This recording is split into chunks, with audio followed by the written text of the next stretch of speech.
So without further ado, I'm really happy to introduce Professor Development, Peace Building, and the Environment. And I could probably take the rest of the time introducing him. I'll just mention briefly a few things. He's worked in several countries. I can see from his resume in Asia, Central America. He just wrote a book on Africa. His research interests include development economics and environmental economics, with particular interest on impacts of inequalities and dynamics of conflict. And his current work is focusing on strategies for combining poverty reduction with environmental protection. So I think he's a very relevant speaker for us today. He's won a number of very prestigious awards, award for outstanding accomplishments in research and creative activity at the University of Massachusetts Amherst, the Dudley Sears Memorial Prize for Best Article in Economics, just to mention a couple. He was a Fulbright Scholar, worked with the Master's Program in Economic Policy for Central America and the Caribbean at the National University in Costa Rica. And I'll just mention one of his publications, his latest book, at least on his website, says Africa's Odious Debts, How Foreign Loans and Capital Flight Led a Continent. So I'm very happy to have Professor Boyce here, and I'd also like to acknowledge we're honored to have his parents here as well, Jim and Alice Boyce, who were professors here at Michigan Tech. And so we thank them for bringing us Jim. Okay, well, thank you very much. It's a real pleasure to be back in Houghton, and thank you all for coming out on this beautiful fall morning.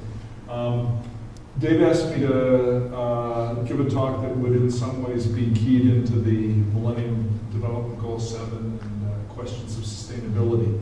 So that's what I will try to do. I'll try to talk for about half an hour, and then we'll have some time for questions and discussion. The D80 concept, as Dave explained to me and now to you, involves those various Ds: development, design, delight. I was happy to see that in there. For the poorest 80% of the Earth's inhabitants. And I think it's important in thinking about that to understand, as some of Dave's charts, the one on income distribution in the United States was a good example of this, that when we're thinking about the poorest 80%, we have to think about income distribution within countries as well as between countries. So to talk about the poorest 80% doesn't simply mean countries with per capita incomes that rank them in the poorest 80%, but within countries it involves trying to look particularly at those who are relatively disadvantaged within their own societies. This graph from the CIA's World Factbook actually shows income distribution. Some of you are familiar perhaps with the Gini coefficient, which is a measure of income distribution. And the darker colors here denote countries where income distribution is more unequal. You'll see that U.S. income distribution, for example, is more unequal than that in Western Europe and Canada. However, if you get to Latin America or Southern Africa, you find levels of inequality which are even greater. So what I'd like to do today in the context of talking about sustainable development, specifically taking into account the distribution, the for whom, as well as what sides of the question that are raised by thinking about income distribution in the poorest 80%, as I like to spend a little bit of time talking about these three themes: appropriate technology, disaster vulnerability, and what I'll call the tyranny of prices. As an economist, I thought I should throw in a little bit of economics into it. And the first example I want to talk about is the Green Revolution. I just want to see that I miss a slide here. That's interesting. Okay, I missed the one that, let me just look. Hold on, there was one I really wanted to show because this was, maybe it comes up later. Let me just take a look at my notes because it's the one where I had a nod to my mom. Yeah, it's not there. Wow. Hold on a second. It's gone. Wow. All right. She erased it. Yeah, how did you do that, Mom? It disappeared. It was there this morning. Okay. I must have done something. What it was, just so you know, was it was a graph showing my mom taught calculus here for many years, and I had a graph showing the relationship between human well-being and income.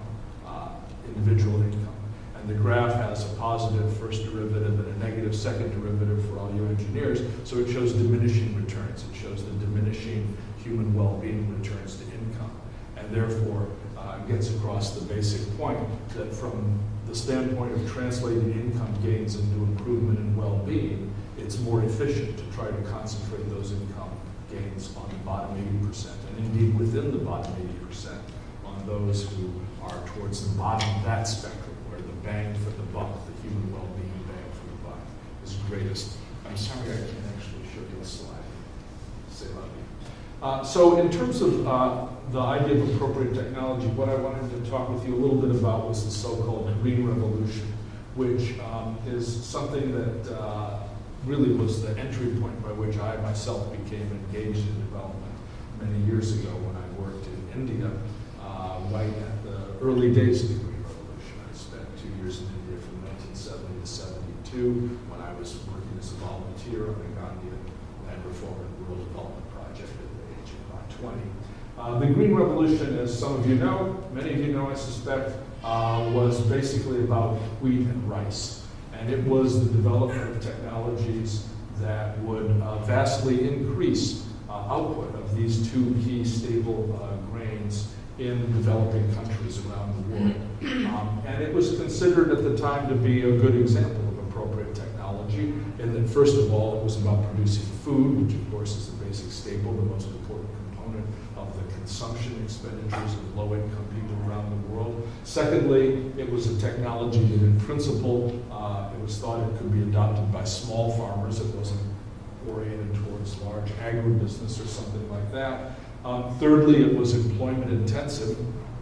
Mechanization of harvesting and so on was not part of the package of practices, as you'll see in a moment.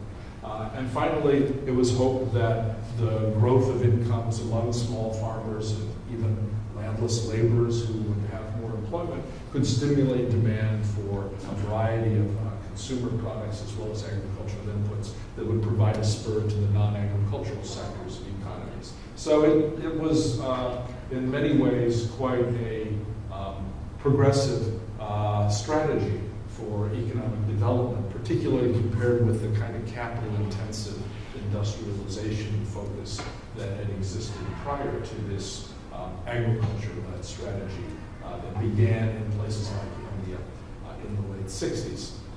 The package of practices that the Green Revolution involved, and this is, I was in a Peace Corps training group before I started my job. I wasn't actually in the Peace Corps, but they allowed me to participate in their training in central India. And this was the package of practices that I learned about.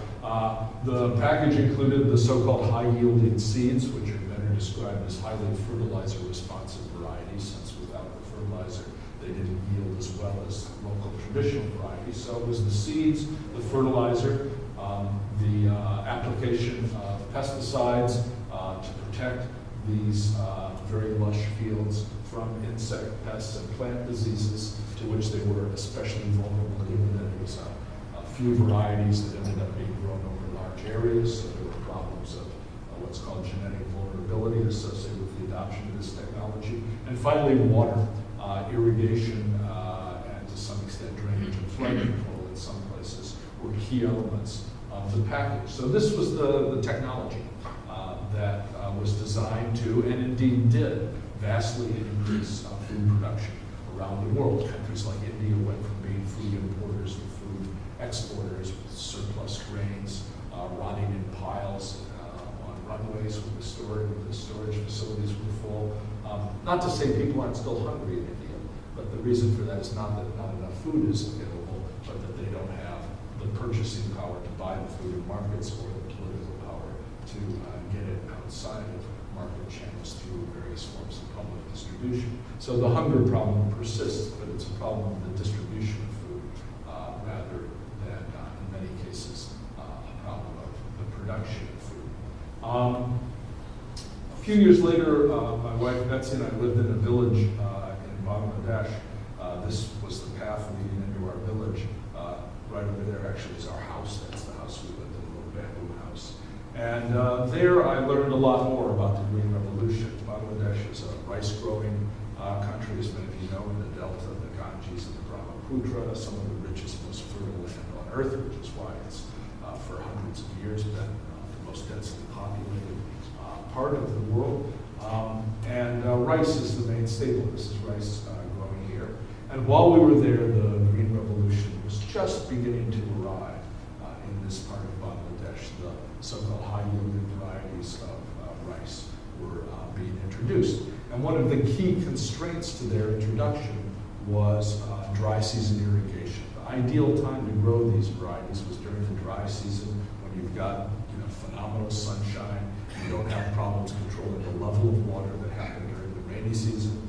And so the key to adoption of the so-called high-yielding varieties was dry season irrigation. And at that point, there was virtually no dry season irrigation in the village. But one major irrigation facility was introduced while we were there. It was a deep tube well for irrigation. A deep tube well meaning it was a boring that went down several hundred feet into the ground. The water tables in Bangladesh are pretty high. Even in this part of the country, which is a relatively dry part, there's basically inexhaustible water once you go down a couple hundred feet. And it had a submersible turbine pump that was about 60 feet down that could be run off either electricity, which was not there, or diesel, which is what people used. And it could produce enough water to irrigate between 60 and 100 acres of rice, depending upon how much was lost through seepage in the transmission channels, etc. Now, one of the problems with this kind of technology, this was introduced by the World Bank and the Swedish International Development Authority in cooperation with the Bangladesh Agricultural Development Corporation, a government agency. It was the first big irrigation problem in the northwestern quadrant of Bangladesh, an area which at the time was home to about 30 million people. One of the problems with this kind of technology was that no one in Bangladesh owns 60 or 100 acres of land in a single block. And so the landholding structure here was an inegalitarian structure. There were a few individuals who had that much land, but it was scattered in many, many plots across the landscape. And the vast majority of people had an acre or two of land. So if you put in a deep tube well and it had a command area of 60 to 100 acres, there were likely to be probably 60 to 100 different individuals who owned land within that command area. And if you were going to be able to use that irrigation facility to anywhere near its technical capacity, you needed to develop mechanisms for sharing the water, distributing it, deciding who gets it first, who gets it second, et cetera, et cetera. I could go on about this project at some length. We wrote about it quite a bit in our book called Black Violence, which, by the way, has just come out on Kindle, so if you're interested, you can get an electronic copy. Because of that problem of sharing the water, all these irrigation facilities and the deep tube wells were supposed to go to cooperatives of small farmers who heard about the project and democratically organized themselves and applied to the authorities for a tube well, and the authorities then judged the project on its technical merits and decided which group would get a project. There were 3,000 of these deep tube wells in northwestern Bangladesh. In practice, that never happened, ever, never. The way the tube wells were allocated was they always went to the richest and most powerful people in the rural areas. It's sort of like those radioactive dyes that you can take and they can then do an X-ray and they can see if you've got cancer or not. This was like administering a dye to the political economy of rural northwestern Bangladesh. You can put the tube wells in and see where they go, and that would help you identify the 3,000 most powerful people in this society of 300 million. That was the way it worked. I knew one British guy who worked as a consultant for the project who found one genuine cooperative that had been set up by Catholic missionaries back in the 30s and made it his job to get one of the tube wells for that group, and he failed. He couldn't do it because all the tube wells for that particular area had already been taken by the members of parliament, the local magistrates, the union council chairman, who were the local equivalents of certain mayors, etc. There weren't any left over for a real cooperative. In our village, the guy who got the tube well was the biggest landlord in the area, the head of a paramilitary group that terrorized the local population. And the result of that distribution was not only did poor people not get access to the water, but in fact, in many cases, they lost their land. Because if you think for a moment about the dynamics that would be set in motion by the introduction of this very valuable and productive technology into such a context. These 2 wells were worth $10,000 a pop. The landlords got them for free under the project, basically for free. Maybe had to pay a few bribes along the way to grease some wheels. But what it meant was that the value of the land within the command area of the tube well was vastly increased. The price of irrigated land in Bangladesh was roughly 4 times the price of unirrigated land. So from the standpoint of the landlord who got the tube well, what he wanted to then do was acquire the land of others whose lands were within the command area of his tube well. Right? And so what would be the last thing he would do? It would be to sell them water at a reasonable price that would in effect enhance the value of their land. Right? The market was not going to solve this problem. Indeed, the only circumstances under which he would be willing to sell water would be he would sell the water, enter into a relationship, people would plant the crop, and then he would deny them water halfway through the season, citing one pretext or another, and thereby destroy their crop, and thereby they would lose all the money they'd invested in the crop as a way to weaken them so that he could have a better chance of acquiring their land. A lot of land transfers in rural Bangladesh, as many parts of the world, don't take part through the kind of arm's length, impersonal market transactions that we dream about in economics textbooks. Instead, they involve a certain amount of coercion. A very typical kind of thing that we witnessed in the village was if I'm the landlord and I want Dave's land, I tell my friends in the police, you know, Dave's 16-year-old son, he was involved in that murder in that other village. Right? Turns out he wasn't involved at all. The police come, they drag his son away. Dave comes to me and says, you know, Jim, this terrible thing has happened. The police have come and arrested my son. I don't know why they would. I said, Dave, that's a terrible thing. How did that happen? We'll have to do something about it. Oh, could you help me? Could you intervene with the police? Yeah, I'll help you, Dave, but it's going to cost you. You know, those police are corrupt, so it's going to cost you $20,000 for me to go talk to them, right? And so I go, and then I come back, and I ask for more money. Dave doesn't have any money. He says, what can I do? I don't have any more money. Dave says, that. I say to Dave, oh, that's all right, Dave. I'll help you out. You mortgage your land to me, and I'll use that money. I'll put up the money myself. And once you pay off the mortgage, you can have your land back. That's a very common thing in Bangladesh. So Dave says, oh, thank you so much. Go. I finally get his son out of jail, maybe. But in the meantime, I've acquired his land, and he's never able to repay that mortgage, and it becomes my land.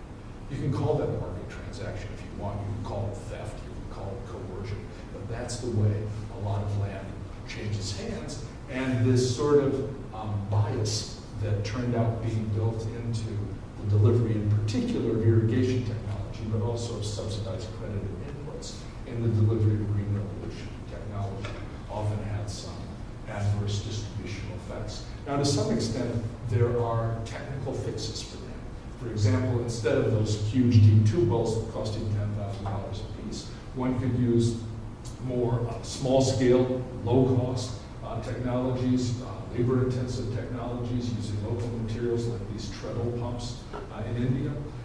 Instead of having all the new varieties be dependent on irrigation, you could have rain-fed varieties like these varieties of rice growing in Thailand. So to some extent, there is scope for designing technology with kind of a certain precautionary approach to the potential distributional consequences of introducing those technologies in the mind of the designer. And to some extent, that indeed has happened in the further development of the agricultural technologies since the early heady days of the Green Revolution. But to some extent, these are problems that require institutional solutions. As long as the land is very unequally distributed, chances are a lot of the gains to development of land productivity are going to accrue to those who own the land. It's sort of predictable. And you may even send in process motions of land concentration like those I described. So on some level, apart from the technological solutions to these problems, we have to be conscious of the possibilities for and the need for institutional solutions. This is a march in India by a group called Parishad, which works on land reform and also, in some cases, opposes land grabbing by mining interests in tribal areas of India.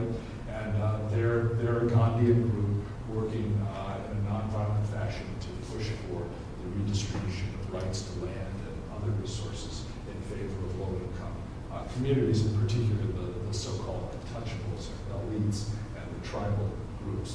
This is a demonstration in Jakarta in Indonesia by small farmers and landless laborers calling for agrarian reform. Around the world, there are many instances, many places where there are vibrant social movements that are addressing some of the institutional issues that involve control over natural resources, and in particular in agricultural societies, control over land.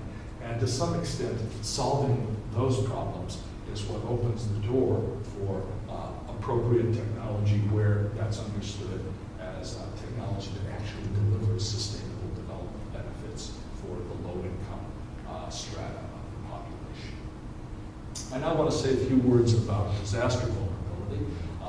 Bangladesh, as you know, being a delta, is particularly vulnerable to natural disasters, particularly caused by hurricanes coming off the Bay of Bengal, and the probabilities of those disasters are increased because the natural events that can cause human disasters are increased with the rising instability of the world's climate, sparked by the accumulation of CO2 and other so-called greenhouse gases in the world's atmosphere. There have been a number of technical advances in disaster vulnerability reduction in Bangladesh since I lived there in the mid-70s. For example, early warning systems have been implemented that actually monitor what's happening when a hurricane is likely to strike and deliver that information to people living in coastal villages in time for them to evacuate. Now, at first, when they put in the early warning systems, they discovered a lot of people didn't evacuate. Why not? Why wouldn't you evacuate if you knew a hurricane was likely to hit? The answer is people were afraid to leave their homes because their cattle in particular might be stolen, right? And so then they began to build hurricane shelters that had room to accommodate animals. Then they discovered that women often didn't come to the shelters, right? And that was because in a predominantly Muslim society, there were social norms that involved protecting women from the gaze of non-family member men. And so then they began to build shelters that had separate areas for women. So gradually, through those kinds of what you might call appropriate technology for disaster vulnerability reduction, the death tolls from natural disasters in Bangladesh have been reduced considerably compared to those that happened in the past. In 1970, in what's now Bangladesh, it was East Pakistan, there was a hurricane that killed, I think, something like 1 million people. That hasn't happened since, even though hurricanes have continued to strike, hurricanes of comparable magnitude. And that's partly as a result of these sorts of design development interventions. But again, these issues of distribution, of rich versus poor, become relevant when we think about disaster vulnerability. This picture from Hurricane Katrina, many of you will remember from 2005, what happened in New Orleans. And when we look at the television images emanating from that disaster, one of the things we noticed that most of the people who were being adversely impacted and losing their lives in New Orleans were poor and in many cases African American. They were the people who couldn't get out of New Orleans because they didn't have private transportation, and public transportation infrastructure was inadequate to get them out. And they were the people who got most hard hit by that disaster. So even though natural disasters, so-called acts of God, may strike a society as a whole, who actually gets hurt turns out to be subject to some social differentiation. You may recall the great reggae singer Bob Marley once sang a song in which he said, "When the rain falls, it don't fall on one man's house." Well, the idea was when the disaster strikes, the rain falls, it falls on us all. But in fact, it turns out that when who gets hit by disasters, rain does sometimes fall on some people's houses much more than on others. The question then becomes, how do we allocate resources for reducing vulnerability to natural disasters? What are the ethical principles that should underpin this allocation? One approach, and this is the approach that's embedded in a lot of economics, as I will talk about in a moment, is basically what I call a wealth-based approach. You should allocate funds for reducing disaster based on wealth. You should try to save your more valuable resources. And some of you are familiar with this guy. He just almost became chairman of the Fed, but ultimately, because of opposition, withdrew his name. He was the chief economist of the World Bank. He's a Harvard economist. Back in the early 90s, and he wrote a memo which included these lines. I won't read it to you, but the basic idea captured in the last phrase is that the economic logic of dumping a load of toxic waste in the lowest wage country is impeccable, right? And his argument was essentially that you should concentrate environmental hazards where they're going to have the lowest economic cost. And the lowest economic cost means where you've got the poorest people who have the least willingness to pay to avoid disasters, whose lifetime's earnings streams are going to be lower, and who are going to die sooner anyway. So concentrate the hazards there rather than in relatively prosperous, affluent places where the economic damages would be higher. This was such a, when it was leaked to the Economist magazine, this part of the memo was published under the title Let There Be Pollution. This created a bit of a furor, and Summers left the bank shortly after that. But he landed on his feet. Secretary of the Treasury for International Affairs under President Clinton, then Secretary of the Treasury when his mentor Robert Rubin returned to Wall Street, and then he went to Harvard where he had that little problem that some of you might have heard of, especially the women in the room, when he told a faculty meeting that the reason Harvard didn't have many women on its science and mathematical faculties was that women don't have an aptitude for math and science. And then he ended up being chief economic advisor to President Obama. So he's done all right, despite having views that some would consider to be questionable on these matters. These views actually are not unusual for economists. What was unusual was that Larry Summers articulated them in a very clear and transparent fashion. This, in fact, this view is the basis on which economists conduct evaluations of what is optimal policy. It's called efficiency. That's their notion of efficiency. I should say our notion. So as far as I'm concerned, although I'm rather critical of this particular application of so-called economic logic. This is not just theory. This actually happens around the world. So this is a load of toxic waste dumped in, I think this picture is from Cambodia. And, toxic waste does float around the world and gets dumped in the lowest wage countries, not as a result of World Bank policy, but as a result of the dynamics of wealth and power that shape the distribution of environmental hazards and environmental benefits, internationally as well as within countries. There is an alternative perspective on how disaster vulnerability reduction assistance and efforts, development efforts should be allocated. And it's what might be called a rights-based approach. And its foundation is the ethical principle that we all equally, every person, every man, woman, and child around the world has an equal right to a clean and safe environment, an equal right to be protected from natural disasters or other environmental hazards. And this principle is embodied in many constitutions of countries around the world. This is from the Constitution of the Republic of South Africa, adopted after the downfall of the apartheid regime in 1994. Many constitutions have this language. Even the Constitution in my own state, Massachusetts,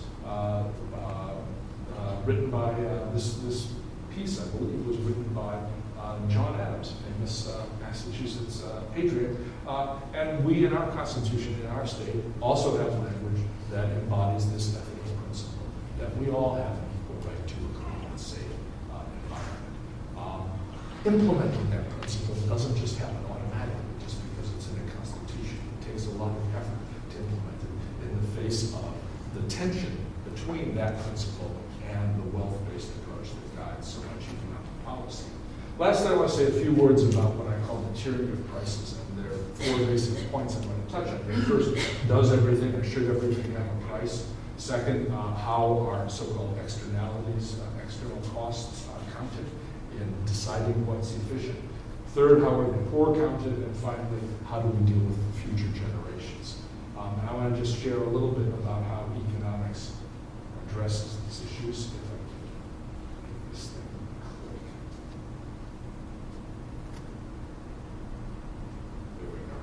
The first question is, does everything have a price, or should everything have a price?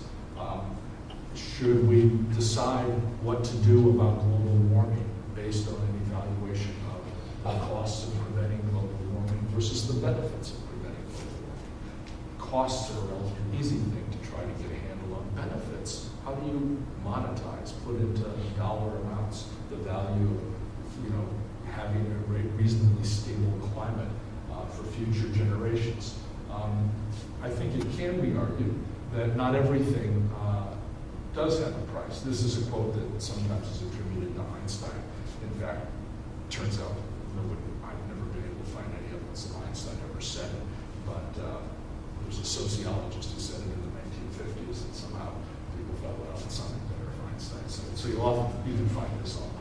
But the basic idea is that, economists, in their efforts to subject everything to a cost-benefit evaluation for the purposes of making policy, are sometimes putting prices on things that ought to be regarded as priceless, like a stable climate, or like the right to clean air, clean water, a clean and safe environment.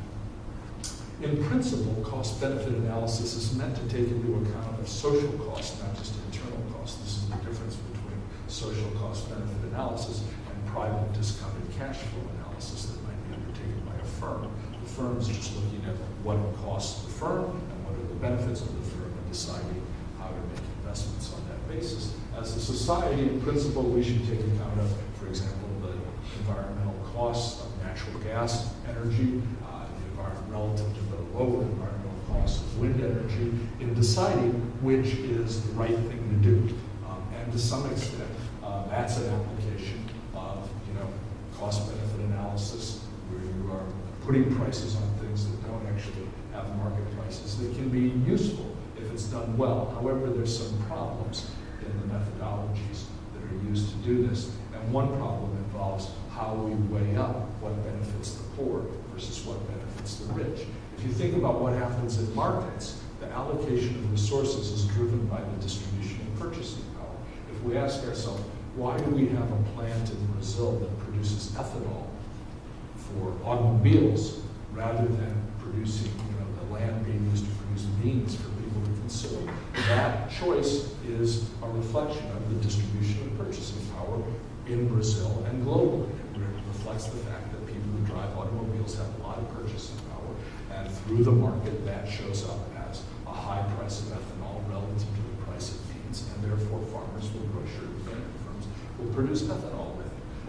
If you had a different distribution of purchasing power, such that low-income communities had a bigger voice in the way markets are allocating resources, you'd produce more beans and you'd produce less ethanol, right? So the distribution of resources is affecting how markets distribute production activity across alternative activities. And similarly, in cost-benefit analysis, in shadow markets that are used to evaluate, environmental costs and hazards and so on, very often the willingness to pay is used as the yardstick for judging what is or is not efficient. So Summers' statement about locating the toxic waste in the lowest wage communities reflects that logic, that where willingness to pay for a clean and safe environment is lower, you shouldn't have the same level of environmental quality as in other places. Right? That willingness to pay is always constrained by ability to pay, just like the ability to pay for beans affects how much beans are being grown. Similarly, the willingness to pay for a clean and safe environment affects resources allocated through this efficiency lens. So the problem with a lot of the pricing that goes on in real markets and in policy analysis through cost-benefit analysis, one of the problems is that it doesn't treat every person equally. It treats every dollar equally. Right? You try to create the biggest dollar pot, but because some people have more dollars than other people, their influence over how resources will be allocated in these economic models is disproportionately large. The second issue involves, and this is really the last thing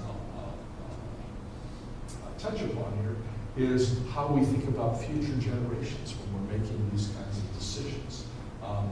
In practice, what's often used, and almost invariably used in cost-benefit analysis, is a discount rate, which works like an interest rate in reverse, as many of you will know. so that future dollars are converted into present dollars by dividing the future dollars by some amount. How much is dependent on the size of the discount rate. A higher discount rate makes future costs and benefits look smaller in present value terms. The choice of the discount rate can have enormous impacts on the outcomes of a cost-benefit analysis. Let me give you one example. The U.S. set up a few years ago, the U.S. government, an interagency working group on the social cost of carbon. The mandate of this group is to come up with an estimate of what the damages are done by an extra ton of carbon dioxide emissions into the Earth's atmosphere.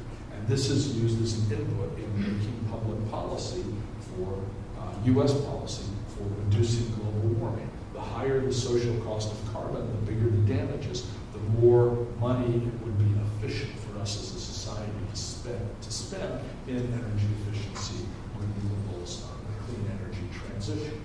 And this is the latest report coming from the working group, and it gives a range of estimates of the social cost of carbon. And they're sensitive to a number of parameters. This is just a few of the estimates. There are even more in there.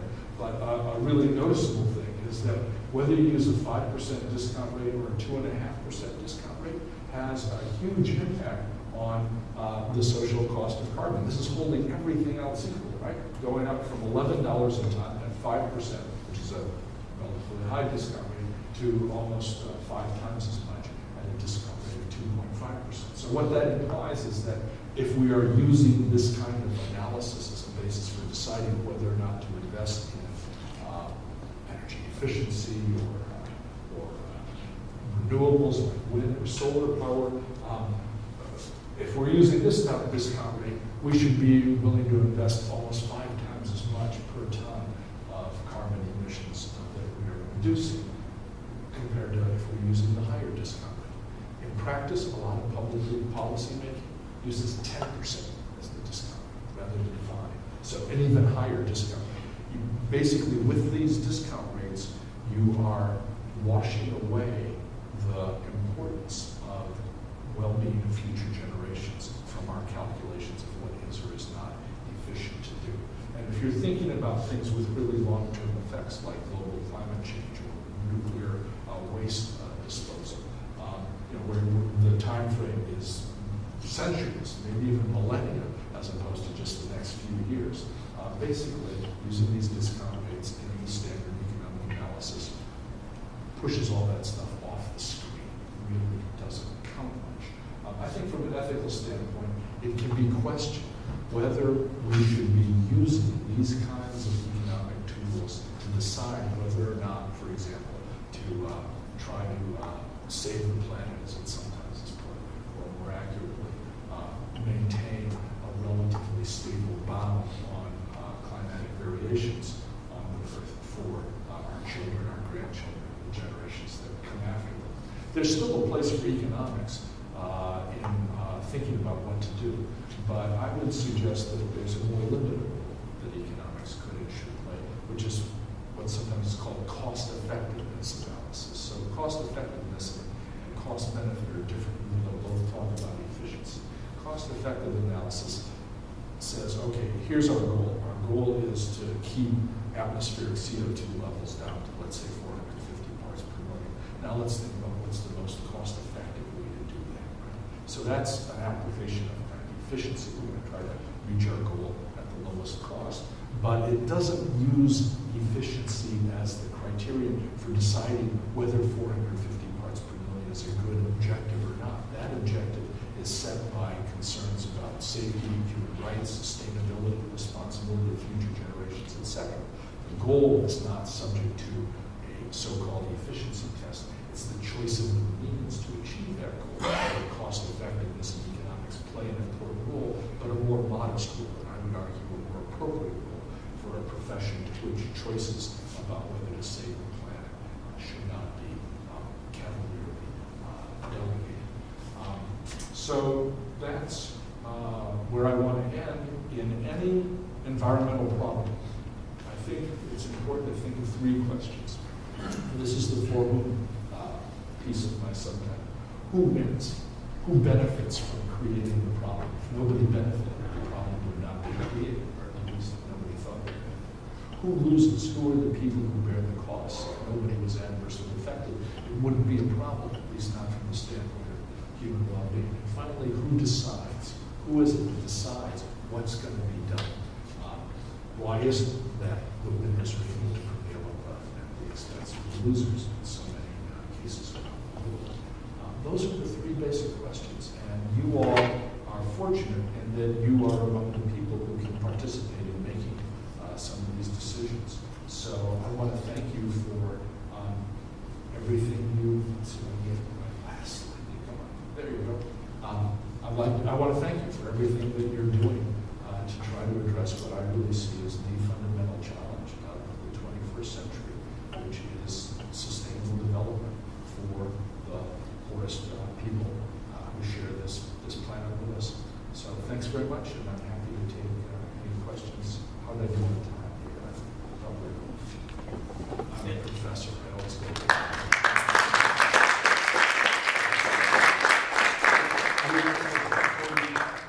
So we've got about 20 minutes. We have lots of time for questions and discussion.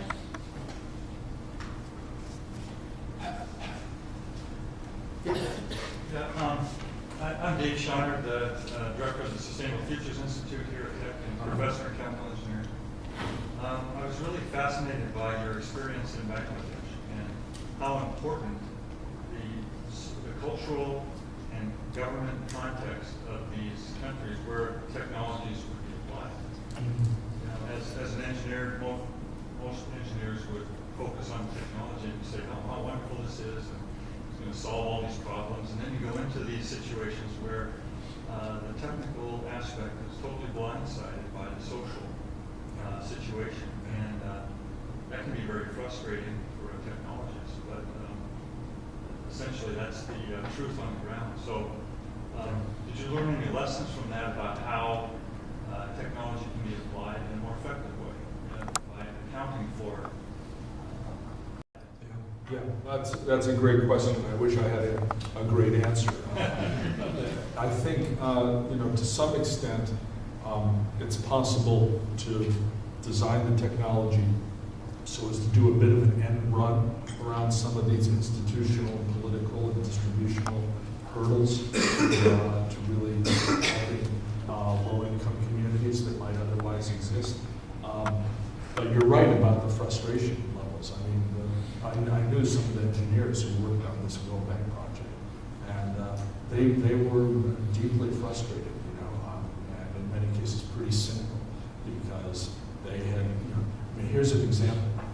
If you're going to site a deep tube well, there's one key engineering consideration, which is that Bangladesh is a delta, it's very flat, but there is some topography, some relief in the land. You want to site it on high ground so that water flows downhill. That's what actually engineers think. Economists think water flows towards money. In general, siting it on high ground is a good thing to do. However, from the standpoint of these rich individuals who were the de facto water lords getting access to this technology, their number one consideration was not to site it on the highest ground that would have the biggest command area. It was to site it on land over which they had the most secure control. And often that didn't happen to be the highest point. So often you got these tube wells sited in places where instead of having a 60 to 100 acre command area, they had a 20 or 30 acre command area because the water's not going to flow up there, You can imagine the frustrations. And they would say, and they were the engineers who were supposed to be the ones signing off that this is technically a good location. And they came under enormous political pressure from their counterparts in the Bangladesh government to sign things to allow the implementation of the project. Moreover, even if you just said, okay, these are distributional questions, there's going to be some inefficiencies here, but our job is just to produce more food, we can't be concerned with all these political questions. Within 12 months of installing these tube wells, 90% of them were not functioning, 90%. And the reason was these were very expensive submersible turbine pumps imported from West Germany. And if they broke, they had to be fixed by specially trained mechanics using specially imported spare parts. Neither the magazine, spare parts materialize like that. And did they break? Yes, they broke. Why did they break? Because what you can do, if you happen to not like the landlord who got this tube well, and many people don't like these guys, is you can just walk along at night and here's the tube well, here's the submersible turbine pump is down there, and you just take a brick and drop it. Bam. You've just destroyed a piece of engineering equipment that's worth thousands of dollars. So these things, you can imagine the frustration that the engineers felt having, spent a couple of years working on a project that ended up having such dismal results. So lessons were learned from that, partly by the engineers.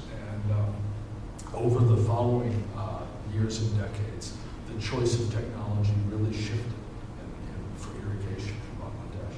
Didn't so much shift into those labor-intensive kind of treadle pumps and so on that I showed there, although some of that was particularly by UNICEF, which did a great job on sort of that kind of technology, which was really important for water supplies, especially for drinking water supplies. But for more mechanized irrigation technology, there was a shift to much smaller scale shallow tube wells that were cheaper, easier to install, could be used by smaller groups of people. And now those have proliferated to the point where I used to live. Almost all the land is irrigated in the winter season. And it's irrigated by this relatively appropriate technology. So to some extent, there is scope for what I describe as technological fixes. But to some extent, ultimately one also has to be thinking about the institutional context and how that can be changed and how the development processes that one's put in motion can feed into positive institutional and political change rather than exacerbating the disadvantages of the poorest, weakest strata of society. So I think that's sort of a generic answer how you might do that at any time and places. That's where the rubber hits the road. And it's not, I recognize it's often not an easy thing to do or even to figure out how one could or should do it.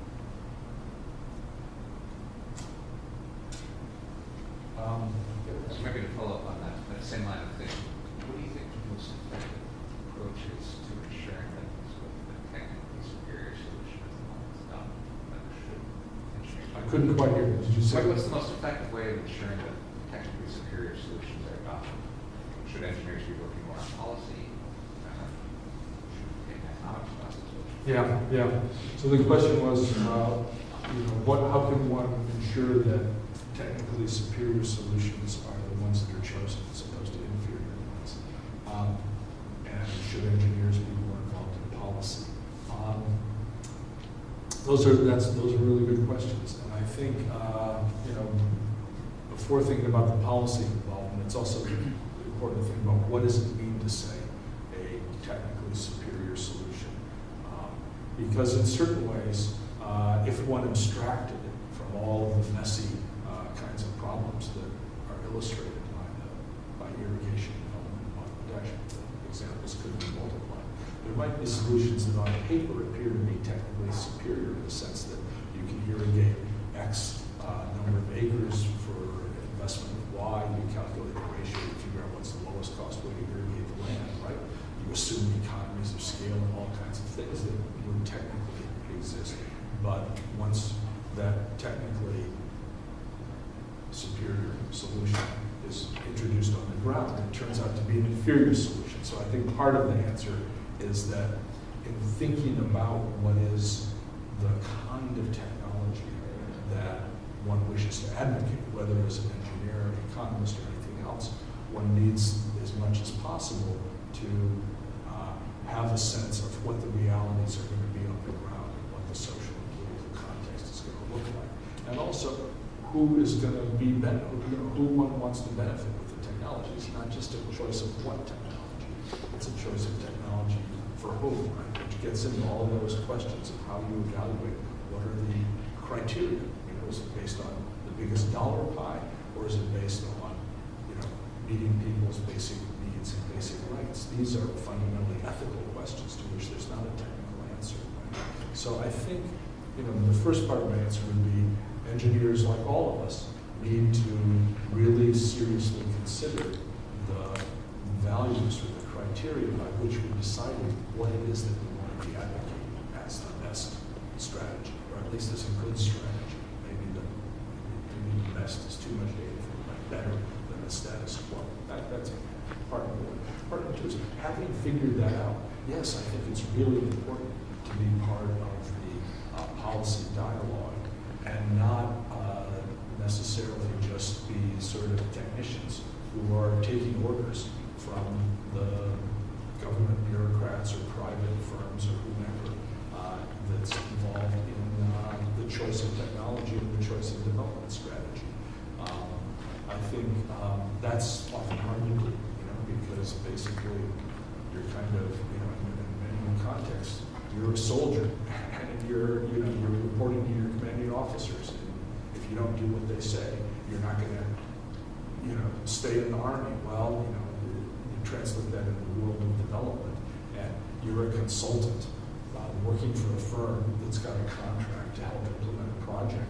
And if you basically say, hey, you know what, this project's really, screwed up, this is a disaster, I don't want to participate in it, or we should change the way the project's being implemented, or we should put it on hold until we solve these implementation problems. Chances are your consulting firm may decide that it's time to part company, because the chances that that firm's going to get another contract are diminished by the fact that you just executed and keep your mouth shut. You were standing up and talking about what was going on. So I think those are tough questions. And I'll say one more thing about this, which is that every profession, every career has certain vested interests, and those often lead to biases in the kinds of recommendations that they put forward and advocate for. And in the case of engineering projects, there tends to be a bias, I think. Engineers without border would clearly be kind of running against the grain of this bias. But there tends to be a bias in terms of big projects that involve lots of money. That's because partly it creates professional opportunities, for making your name in the field. You can, I watched this happen a few years later in Bangladesh. There was a proposal to embank the country's great rivers from the point where they crossed the border from India until they reached the sea in the name of flood control. This was a cockamamie idea. Good engineers looked at it and said, this is crazy, including U.S. engineers. Actually, I first learned about it at a conference in Washington organized by U.S. engineers with people from USGS and engineers there and so on. But it was a proposal that had been put forward by the French, who aren't actually masters of river engineering. They're good at a lot of things, but this is one of their expertises. And it had been embraced wholeheartedly by the military dictatorship of Bangladesh and by the Bangladesh War and Development Board, which was the agency that would have been in charge of implementing this program. It would have taken 20 years. It would have involved the expenditure of billions and billions of dollars. From the standpoint of the military rulers, frankly, I think, why does that look attractive? 15% of, $5 billion is a lot of money. Right? And what's the 15%? That's the skim. That's the take, the margin that's extracted by the politically powerful in the contracts. Right? So those biases are really out there, and I think trying to resist that, or trying to find people to work for or work with who really have a different set of values that they're bringing to bear on the decisions is the thing to do. Dave, do you have a question? Yeah, I just saw a movie trailer, Robert Reich in it. Yeah. It mentioned that income inequality in the U.S. is at its highest level now since the 1920s. Right. It sort of dipped and now it's come back up. And is that a trend worldwide? And I'm curious what you think are reasons for it. Yeah, so this is a new movie that's just hitting the screens this coming week. I think it's called Inequality for All. It's Robert Reich talking about income inequality in the United States and sort of its political causes and effects. I would say that's not happening everywhere in the world. There's really a lot of variation. But it is happening in other important places, China and India being two good examples of places where income inequality has been rising considerably, along with economic growth. The benefits of that growth have been concentrated at the top, just as in the United States, the lion's share of the benefits of what economic growth we've had in the last 30 years have been concentrated at the top. The 80th percentile on down, real incomes have been basically flat for this period. So it varies from place to place. You know, in Latin America, in Southern Africa to some extent, some of the places with the worst income inequality in the world, there are countervailing trends where distribution, I think, is becoming trendy in many places towards more equal distribution, and that's partly a result of political changes, the downfall of the apartheid regime in South Africa, the downfall of the military dictatorships in Latin America, the advent of more so-called populist regimes has made a difference. Why it's happened in the United States? Boy, that's a big conversation. There's just a few minutes left. But I would say among the factors that have contributed to it have been the decision that began under the Johnson administration and was continued by all subsequent U.S. administrations in Washington to fund a huge military establishment fighting wars that were very expensive, starting in Vietnam and fast forward the story and come to Iraq, financing all those wars on credit. What does that mean if you're borrowing money to run those wars? Well, what it means is if you're borrowing money from the rest of the world, you are bringing dollars into the U.S. economy, bringing resources into the U.S. economy on credit. So you are running persistent and chronic trade deficits, right? We have chronic trade deficits in the United States, the biggest in world history, been running for 30 or more years now. We used to have trade surpluses, now we have trade deficits. What's that do? It hollows out the manufacturing sector of your economy because your businesses are unable to compete domestically, let alone internationally, by virtue of the fact that your exchange rate is inflated by all that money coming in from the rest of the world, pushing up the value of the dollar, right? So what you had was a destruction of, to a large extent, of the manufacturing base in the United States. Coupled with that, you had the demise, and related to that, you had the demise of the labor movement in the United States to a large extent, right? So a countervailing force politically was organized labor. So you had big changes in the structure of the economy, big changes in the balance of political power, and I think the people at the top took advantage of both of those to change the rules of the game in ways that facilitated their accumulation of wealth. The top marginal income tax rate in the Eisenhower administration was 91%, I think. Beyond a certain level, if you made more money than that, 90% of it went back to the government as income taxes. Now it's down in the 30s, right? It's gradually getting lower and lower and lower. That's a political choice, a choice that's been made by the society to allow the rich to accumulate greater wealth. That's if they pay taxes at all. Of course, you don't get many loopholes. The fact that capital gains, unearned income, is taxed at 15%, whereas the income you make by working is probably taxed at more like 28%. That's kind of an interesting political choice. Why would we tax people who work for income higher than we tax people who get it while they sleep? That's a political choice, right? So I think, we kind of in this country, going back now 30 years or so, we've been in this kind of vicious circle where rising economic inequality has fueled a more concentrated deployment of political power, which in turn helps to further the rise in economic inequality. And the implication of that, I think, I haven't seen Robert Reich's movie yet, but I would assume that part of what he will conclude at the end of the day is the only way to change this is to, make America a real democracy as opposed to a nominal democracy, a place where citizens actually participate and exercise their their rights and voice and change the rules of the game. And hopefully we'll be able to do that. But whether we will or not, I think that's up to all of you. Let's see.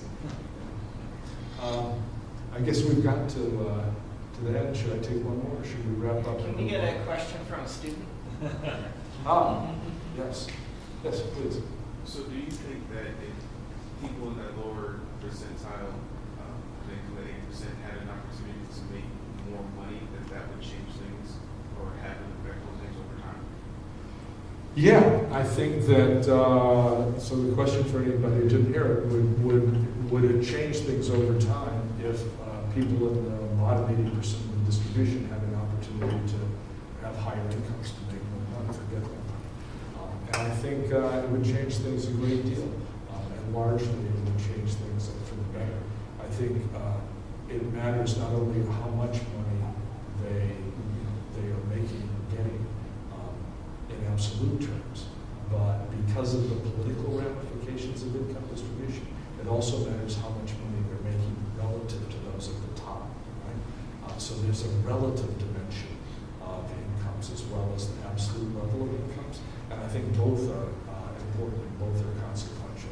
So insofar as incomes are growing towards the bottom of the spectrum and growing faster there than at the top, that's not only lifting people's purchasing power and their ability to, ensure health, education, some of those basic needs, but also it's changing the political balance of power in ways that are likely to improve the accountability of governments to their population, the delivery of services that are better provided through the public sector rather than through private purchasing power, and so on. So I think, in general, I think that's a lot of what development's about, is raising the absolute and